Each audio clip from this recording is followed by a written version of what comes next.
Welcome back our channel. നമ്മൾ പറഞ്ഞുകൊണ്ടിരിക്കുന്നത് basic electronics and circuits എന്നുള്ള ടോപ്പിക്കിലെ സെമി കണ്ടക്ടറുകളെ കുറിച്ചിട്ടാണ്. സെമി കണ്ടക്ടറിൽ നമ്മൾ സെമി കണ്ടക്ടേഴ്സും അതിൻ്റെ ഫോർമേഷനും അതിനുശേഷം സെമി കണ്ടക്ടർ ഡയോഡ്, റെക്ടിഫയർ സർക്യൂട്ടുകൾ, ഫിൽറ്റർ സർക്യൂട്ട്, അത്രയും ഭാഗങ്ങൾ എന്ത് ചെയ്തു പറഞ്ഞു കഴിഞ്ഞു. ഇനി അടുത്തതായിട്ട് നമ്മൾ മനസ്സിലാക്കുന്ന ടോപ്പിക്ക് വോൾട്ടേജ് റെഗുലേറ്ററാണ്. വോൾട്ടേജ് റെഗുലേറ്റർ സർക്യൂട്ടുകൾ നമുക്ക് ഏകദേശം ധാരണയുള്ള സർക്യൂട്ടുകളാണ്. അത് നമ്മളൊരു ഡെഫിനിഷനായിട്ട് പറയുകയാണെങ്കിൽ ഇൻപുട്ട് വോൾട്ടേജിലെ വ്യതിയാനങ്ങൾ ഔട്ട്പുട്ടിനെ ബാധിക്കാതെ ഔട്ട്പുട്ട് വോൾട്ടേജ് സ്ഥിരമാക്കി നിലനിർത്തുന്ന സർക്യൂട്ടാണ് റെഗുലേറ്റർ. ഇൻപുട്ടിൽ വരുന്ന വ്യത്യാസങ്ങൾ, ഇപ്പോൾ ഇൻപുട്ടിൽ നമുക്കറിയാം റെക്ടിഫയർ സർക്യൂട്ടൊക്കെ ചെയ്യുന്ന സമയത്ത് ഇൻപുട്ടിൽ കൊടുക്കുന്ന വോൾട്ടേജ് പല സമയത്തും എന്തുണ്ടായിരിക്കും, വ്യത്യാസങ്ങളുണ്ടായിരിക്കും. എല്ലാ സമയത്തും ഒരേ വോൾട്ടായിരിക്കില്ല. ലൈൻ വോൾട്ടേജ് വ്യത്യാസം വരുന്നതിനനുസരിച്ചിട്ട് എന്തുണ്ടായിരിക്കും, ഇൻപുട്ട് വോൾട്ടേജ് വേരിയേഷൻ വരും. അതോടൊപ്പം തന്നെ നമുക്ക് ഔട്ട്പുട്ടിൽ കിട്ടുന്ന റെക്ടിഫയർ ഔട്ട്പുട്ടിൽ കിട്ടുന്ന വോൾട്ടേജിൽ എന്തുണ്ടായിരിക്കും, വ്യത്യാസം ഉണ്ടായിരിക്കും. അപ്പോൾ അങ്ങനെ വേരിയേഷൻ വന്നൊരു ഡി സി സോഴ്സാണ് നമുക്ക് ഔട്ട്പുട്ടിൽ കിട്ടിക്കൊണ്ടിരിക്കുക. അപ്പോൾ നമ്മൾ എന്ത് ചെയ്യുന്നു, അപ്പോൾ നമുക്ക് പല ഇലക്ട്രോണിക് ഉപകരണങ്ങളും പ്രവർത്തിക്കണമെന്നുണ്ടെങ്കിൽ എന്ത് വേണം, സ്ഥിരമായിട്ടുള്ള ഒരു വോൾട്ടേജ് ആവശ്യമാണ്. ഇത്തരം വേരിയേഷൻ വന്ന വോൾട്ടേജുകൾ എന്ത് ചെയ്യാൻ പറ്റില്ല, ഉപയോഗിക്കാൻ പറ്റില്ല. അപ്പോൾ അതുകൊണ്ട് തന്നെ ഔട്ട്പുട്ടിൽ കിട്ടുന്ന ഈ ഒരു വേരിയേഷൻ വരുന്ന റെക്ടിഫയറിൻ്റെ ഔട്ട്പുട്ടിൽ കിട്ടുന്ന ഈ വേരിയേഷൻ വരുന്ന ഡി സിയെ നമ്മൾ എന്ത് ചെയ്യുന്നു, ഒരു സ്ഥിരമായ ഡി സി ആക്കി മാറ്റും.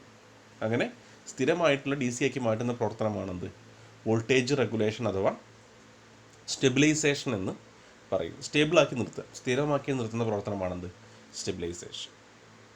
അപ്പോൾ ഈ ഒരു റെഗുലേഷൻ ഉപയോഗിക്കുന്ന സാധാരണ കമ്പോണൻസുകൾ, പലതരത്തിലുള്ള കമ്പോണൻസുകൾ ഉപയോഗിക്കാറുണ്ട്. പ്രധാനപ്പെട്ട ഒരു കമ്പോണൻ്റാണ് നമ്മൾ പഠിച്ച ഡയോഡുകളിൽ ഉപയോഗിച്ചിരുന്ന സെനർ ഡയോഡ് എന്ന് പറയുന്ന കമ്പോണൻറ്റ്. സെനർ ഡയോഡ്സ് എന്തിനു ഉപയോഗിക്കുന്നുണ്ട്, ഈ ഒരു വോൾട്ടേജ് റെഗുലേഷന് വേണ്ടിയിട്ട് ഉപയോഗിക്കുന്നുണ്ട്.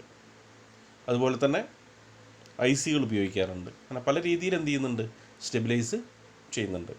അതോടൊപ്പം തന്നെ നമ്മൾ ഇന്ന് ഉപയോഗിക്കുന്ന പല പവർ സപ്ലൈകളിലും റെഗുലേറ്റർ സർക്യൂട്ടുകൾ വെച്ചിട്ടാണ് എന്ത് ചെയ്യുന്നത്, നമ്മൾ ഉപയോഗിക്കുക. അതപ്പോൾ നമ്മൾ ഒരു റെക്ടിഫയർ, അതിന് ശേഷം ഫിൽറ്റർ, അതിന് ശേഷമാണ് എന്ത് വരുന്നത്, റെഗുലേറ്റർ സർക്യൂട്ട് ഉണ്ടായിരിക്കുക. റെക്ടിഫയറിൻ്റെ ഔട്ട്പുട്ടിൽ വരുന്ന വേരിയേഷൻസ് വന്ന അൺറെഗുലേറ്റഡ് ഡി സി ആയിരിക്കും അവിടെ ഉണ്ടാവുക. ആ അൺറെഗുലേറ്റഡ് ഡി സി എന്താക്കി മാറ്റുന്നു, റെഗുലേറ്റഡ് ഡി സി ആക്കി മാറ്റുന്നതിനാണ് വോൾട്ടേജ് റെഗുലേറ്റർ സർക്യൂട്ടുകൾ ഉപയോഗിക്കുന്നത്. അപ്പോൾ നമ്മുടെ ഡെഫിനേഷൻ ഒന്നുകൂടി നോക്കുകയാണെങ്കിൽ ഇൻപുട്ട് വോൾട്ടേജിലെ വ്യതിയാനങ്ങൾ ഔട്ട്പുട്ടിൽ ബാധിക്കാതെ ഔട്ട്പുട്ട് വോൾട്ടേജ് സ്ഥിരമാക്കി നിലനിർത്തുന്ന സർക്യൂട്ടാണ് വോൾട്ടേജ് റെഗുലേറ്റർ. ഈ പ്രവർത്തനം വോൾട്ടേജ് റെഗുലേഷൻ അഥവാ വോൾട്ടേജ് സ്റ്റെബിലൈസേഷൻ എന്ന് അറിയപ്പെടുന്നു. വോൾട്ടേജ് റെഗുലേഷൻ അഥവാ വോൾട്ടേജ് സ്റ്റെബിലൈസേഷൻ എന്ന് അറിയപ്പെടുന്നു ഒരു പ്രവർത്തനം എന്ന് പറയുന്നത്. അപ്പോൾ അതിൽ ടൈപ്സ് ഓഫ് റെഗുലേറ്റേഴ്സ് ഉണ്ട്. പലതരത്തിലുള്ള റെഗുലേറ്ററുകൾ ഉപയോഗിക്കുന്നുണ്ട്.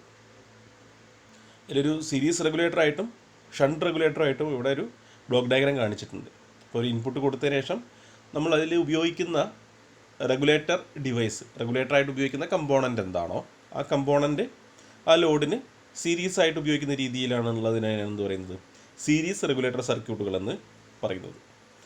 അതുപോലെ തന്നെ നമ്മൾ ഉപയോഗിക്കുന്ന റെഗുലേറ്റർ ഡിവൈസ് ആ ലോഡിന് പാരലാണെങ്കിൽ അതിനെന്ത് പറയാം, ഷണ്ട് റെഗുലേറ്റർ എന്നും പറയാം. അപ്പോൾ സീരീസ് റെഗുലേറ്റർ ഉണ്ട്, ഷണ്ട് റെഗുലേറ്റർ അഥവാ പാരലൽ റെഗുലേറ്ററുകളും ഉണ്ട്. അത് ഉപയോഗിക്കുന്ന ആ ഒരു റെഗുലേറ്റർ കമ്പോണൻ്റ് ഏതാണോ ആ കമ്പോണൻ്റ് പാരലായി കണക്ട് ചെയ്യുന്നതിനനുസരിച്ചിട്ടാണ്, അല്ലെങ്കിൽ സീരീസ് ആയോ അല്ലെങ്കിൽ പാരലായോ എങ്ങനെയാണോ കണക്ട് ചെയ്യുന്നത് ആ കണക്ട് ചെയ്യുന്ന രീതിക്ക് അനുസരിച്ചാണ് എന്ത് പറയുന്നത്, അതിൻ്റെ പേരിൽ അറിയപ്പെടും.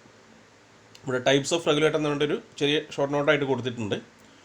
Fundamental classes of voltage regulators are linear regulators and switching regulators. രണ്ട് രീതിയിലാണ് എന്ത് പറയുന്നത്, സാധാരണ റെഗുലേറ്ററുകളെ പറയുന്നത്, linear regulators and switching regulators. നമ്മൾ സാധാരണ ലീനിയർ റെഗുലേറ്റേഴ്സ് എന്ന് പറയുന്നത് നമ്മൾ സാധാരണ ഡിവൈസുകൾ ഉപയോഗിച്ചിട്ടുള്ള റെഗുലേറ്റർ സർക്യൂട്ടുകളാണ്. ഇപ്പോൾ ഡയോഡുകൾ അല്ലെങ്കിൽ ഐ സികൾ, അത്തരത്തിലുള്ള കമ്പോണൻസ്, ട്രാൻസിസ്റ്റർ, ഇത്തരം കമ്പോണൻസുകൾ ഉപയോഗിച്ചിട്ട് ലീനിയർ കമ്പോണൻസ് ഉപയോഗിച്ചിട്ട് ഉള്ള റെഗുലേറ്റർ സർക്യൂട്ടുകളെയാണ് എന്ത് പറയുന്നത്, ഈ പറഞ്ഞ രൂപത്തിലുള്ള ലീനിയർ റെഗുലേറ്റേഴ്സ് എന്ന് പറയുന്നത്. അതായത് സ്വിച്ചിങ് റെഗുലേറ്റേഴ്സ് ഉദ്ദേശിക്കുന്നത് സ്വിച്ചിങ് കമ്പോണൻസുകൾ ഉപയോഗിച്ചിട്ട്, സ്വിച്ചിങ് കമ്പോണൻസ് എന്ന് പറയുമ്പോൾ അവിടെ ട്രാൻസിസ്റ്റർ വരും, ട്രാൻസിസ്റ്റർ അതുപോലെ തന്നെ സ്വിച്ചിങ് ട്രാൻസ്ഫോമേഴ്സ് ഉപയോഗിച്ചിട്ട് പ്രവർത്തിക്കുന്ന SMPS രൂപത്തിലുള്ള സ്വിച്ച്ഡ് മോഡ് പവർ സപ്ലൈ രൂപത്തിലുള്ള റെഗുലേറ്ററുകളാണെന്ത് സ്വിച്ചിങ് റെഗുലേറ്ററുകൾ. ഇന്ന് നമ്മൾ ഉപയോഗിക്കുന്ന ഒട്ടുമിക്കവാറും ഉപകരണങ്ങളിലെല്ലാം ഉള്ളത് ഏതാണ്? ഇത്തരത്തിലുള്ള സ്വിച്ചിങ് റെഗുലേറ്ററുകളാണ് ഉപയോഗിക്കുന്നത്. നമുക്ക് സ്വിച്ചിങ് റെഗുലേറ്റർ അല്ലെങ്കിൽ സ്വിച്ച് മോഡ് പവർ സപ്ലൈനെ കുറിച്ച് നമുക്ക് എന്ത് പറയാനുണ്ട്? ഇനി നമ്മൾ ഈ ഒരു വർഷം തന്നെ പഠിക്കുന്ന പവർ സപ്ലൈ എന്നുള്ള ടോപ്പിക്കിൽ നമ്മൾ അതിനെക്കുറിച്ചിട്ട് പ്രതിപാദിക്കുന്നുണ്ട്, SMPSനെ കുറിച്ചിട്ട്. അപ്പോൾ ആ സമയത്ത് എന്ത് പറയാം? സ്വിച്ചിങ്ങിനെ കുറിച്ചിട്ട് കൂടുതലായിട്ട് പറയാം. അപ്പോൾ സ്വിച്ചിങ് രീതി ഉണ്ടെന്ന് മനസ്സിലാക്കി വയ്ക്കുക. അല്ലെങ്കിൽ ആ രൂപത്തിൽ പ്രവർത്തിക്കുന്ന റെഗുലേറ്ററുകളും ഉണ്ട്. അപ്പോൾ ആധുനിക രംഗത്ത് ഏറ്റവും കൂടുതലായിട്ട് ഉപയോഗിക്കുന്നത് ഇത്തരത്തിലുള്ള സ്വിച്ചിങ് സർക്യൂട്ടുകളാണ്. അത് പവർ സപ്ലൈ സെക്ഷനിലാണ് പ്രധാനമായിട്ടും അതിൻ്റെ ഒരു ഉപയോഗം വരുന്നത്. അല്ലാത്ത രീതിയിലുള്ള ചെറിയ ഭാഗങ്ങളിലേക്ക് ഓരോ സെക്ഷൻ, ഒരു സർക്യൂട്ടിൽ തന്നെ പല ഭാഗങ്ങളിലുള്ള സെക്ഷനുകളിലൊക്കെ ഉപയോഗിക്കുമ്പോൾ നമ്മൾ സാധാരണ ലീനിയർ റെഗുലേഷൻ രീതിയാണ് ഉപയോഗിക്കുന്നത്. അതുപോലെ തന്നെ നമ്മൾ പറഞ്ഞ ഈ ഒരു ബേസിക് സ്ട്രക്ചർ അല്ലെങ്കിൽ 2 basic types of linear regulators are the series regulator and shunt regulator. നമ്മൾ പറഞ്ഞാൽ ലീനിയർ കമ്പോണൻസ് ഉപയോഗിച്ചിട്ടുള്ള റെഗുലേറ്റർ സർക്യൂട്ടിൻ്റെ ഏറ്റവും ബേസിക്കായിട്ട് 2 രൂപങ്ങളാണ് ഇതൊക്കെ. നമ്മൾ നേരത്തെ പറഞ്ഞ സീരീസ് റെഗുലേറ്ററും അതുപോലെ തന്നെ ഷണ്ട് റെഗുലേറ്ററും. അന്വേഷണം പിന്നെ പറയുന്നു അത് ഈ സീരീസും പാരലൽ എന്താണെന്നാണ് അടുത്ത പോയിന്റിൽ പറയുന്നത്. The series regulators is connected in series with the load. Series റെഗുലേറ്റേഴ്സിൽ എങ്ങനെയാണ്? ലോഡിന് സീരീസ് ആയിട്ടാണ് എന്ത് കണക്ട് ചെയ്യുന്നത്? എന്താണ് അപ്പോൾ അവിടെ നമ്മൾ മനസ്സിലാക്കിയ സീരീസായി കണക്ട് ചെയ്യുന്നത് എന്താണ്? നമ്മളവിടെ ഉപയോഗിക്കുന്ന റെഗുലേറ്റർ കമ്പോണൻ്റ് എന്താണോ ആ കമ്പോണൻ്റ് എന്തായി കണക്ട് ചെയ്യുന്നു? സീരീസ് ആയിട്ട് കണക്ട് ചെയ്യുന്നു. The series regulator is connected in series with the load and the shunt regulator is connected in parallel with the load. Shunt regulator എങ്ങനെയാണ് പറയുന്നത്? ഷണ്ട് റെഗുലേറ്റർ എന്ന് പറഞ്ഞാൽ നമ്മൾ ഉപയോഗിക്കുന്ന ആ കമ്പോണൻ്റ് എന്ത് ചെയ്യുന്നു? അത് ലോഡിന് എവിടേക്കാണോ നമ്മൾ ഈ സപ്ലൈ എടുക്കുന്നത് അല്ലെങ്കിൽ എവിടേക്കാണോ ഈ വോൾട്ടേജ് കൊടുക്കുന്നത് ആ ഭാഗത്തേക്ക് പാരലലായി കണക്ട് ചെയ്യുന്നു. അങ്ങനെ പാരലലായി കണക്ട് ചെയ്യുകയാണെങ്കിൽ എന്ത് പറയാം? ഷണ്ട് റെഗുലേറ്റർ എന്ന് പറയും. സീരീസ് ആയി കണക്ട് ചെയ്യുമ്പോൾ സീരീസ് റെഗുലേറ്റർ എന്ന് പറയും. അപ്പോൾ അത് കണക്ട് ചെയ്തതിൻ്റെ 2 ചിത്രങ്ങളാണ് അവിടെ കാണിച്ചിട്ടുള്ളത്. താഴെ ഒരു ബ്ലോക്ക് ഡയഗ്രാമായിട്ട് കാണിച്ചിട്ടുള്ളത്. അപ്പോൾ ആ ചിത്രം ശ്രദ്ധിക്കുക. ചിത്രത്തിൽ എന്തൊക്കെയുണ്ട്? ഒരു വോൾട്ടേജ് ഇന്ന് കാണിക്കുന്നുണ്ട്. അതുപോലെ തന്നെ അവിടെ സീരീസ് റെഗുലേറ്റർ ആയിട്ടൊരു സംവിധാനം അവിടെ ഉപയോഗിച്ചിട്ടുണ്ട്. അപ്പോൾ അതിനൊരു ഇൻപുട്ടിലേക്ക് വരണം, ഔട്ട്പുട്ട് അതിലേക്ക് പോകണം. കോമൺ ആയിട്ട് എന്ത് കൊടുത്തിരിക്കുന്നു? അതിലേക്ക് നെഗറ്റീവും കൊടുത്തിട്ടുണ്ട്. ഇൻപുട്ടിനും ഔട്ട്പുട്ടിനും കോമൺ ആയിട്ട് ലീഡ് കൂടി ഉപയോഗിക്കുന്നു. അപ്പോൾ വോൾട്ടേജ് ഇന്ന് പോകുന്ന അല്ലെങ്കിൽ ആ പോസിറ്റീവ് സപ്ലൈ കടന്ന് പോകുന്ന ആ ലൈനാണെന്ത്? ആ ലൈനിലാണ് എന്ത് വയ്ക്കുന്നത്? സീരീസ് ആയിട്ട് റെഗുലേറ്റർ ഡിവൈസ് എന്താണോ അത് വയ്ക്കുന്നത്. അതിനുശേഷം പിന്നെ പാരലായിട്ട് എന്ത് കണക്ട് ചെയ്യുന്നു? ലോഡ്. ഇപ്പോൾ ഈ സീരീസ് ആയിട്ട് ലോഡിന് സീരീസ് ആയിട്ടാണ് അത് കണക്ട് ചെയ്യുന്നത്. അടുത്ത ബി എന്നുള്ള ഡയഗ്രത്തിൽ കാണിച്ചിരിക്കുന്നത് അവിടെ ഷണ്ട് റെഗുലേറ്ററാണ്. നമ്മൾ റെഗുലേറ്ററായിട്ട് ഉപയോഗിക്കുന്ന കമ്പോണൻ്റ് എന്താണോ ആ കമ്പോണൻ്റ് എങ്ങനെ വെച്ചിരിക്കുന്നു? സർക്യൂട്ടിനെ പാരലലായിട്ട് കണക്ട് ചെയ്യുന്നു. അപ്പോൾ എന്തുണ്ടായിരിക്കും? ആ വരുന്ന സപ്ലൈ വി ഇൻ വരുന്ന സമയത്ത് വോൾട്ടേജ് ഇൻ ഉള്ളതിൻ്റെ നേരത്തെ എന്ത് കാണിക്കുന്നു? അവിടെ ഒരു റെസിസ്റ്റർ സീരീസ് ആയിട്ട് വെക്കുന്നുണ്ട്. അപ്പോൾ ആ റെസിസ്റ്റർ എന്താണെന്നുള്ള കാര്യം നമ്മൾ ആദ്യം മനസ്സിലാക്കണം. അങ്ങനെ സീരീസ് ആയിട്ട് അവിടെ റെസിസ്റ്റർ വെക്കുന്നുണ്ടെങ്കിൽ അതിൻ്റെ ഉപയോഗം എന്തായിരിക്കും?